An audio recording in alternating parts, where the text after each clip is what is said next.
आज वारकरी शिक्षण संस्थेचे अध्यापक असणारे आणि आमच्या सगळ्या गुरुबंधूंचे आचार्य सद्गुरू परमपूजनीय प्रातस्मरणीय वैकुंठवासी घुले बाबा यांचं पुण्यस्मरण आहे.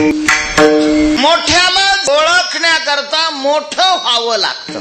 संत हे किती श्रेष्ठ आहेत, किती मोठे आहेत, किती आदरणीय आहेत, वंदनीय आहेत, सेवनीय आहेत, हे संतच जाणू शकतात. नाही आपण जाणू शकत. झाकली घटीचा दिवा नेहमी काय झाला केव्हा या रीती जो पांडवा देह ठेवी, अशी जी अनेक महात्म्य मंडळी आपल्या वारकरी संप्रदायामध्ये होऊन गेली, त्याच्यामध्ये बाबांचा नंबर लागतो. अगदी पहाटे 4 वाजता स्नान नित्यनेम सगळं आटोपलेलं आहे आणि ज्ञानेश्वरी वाचत वाचत देह पडला.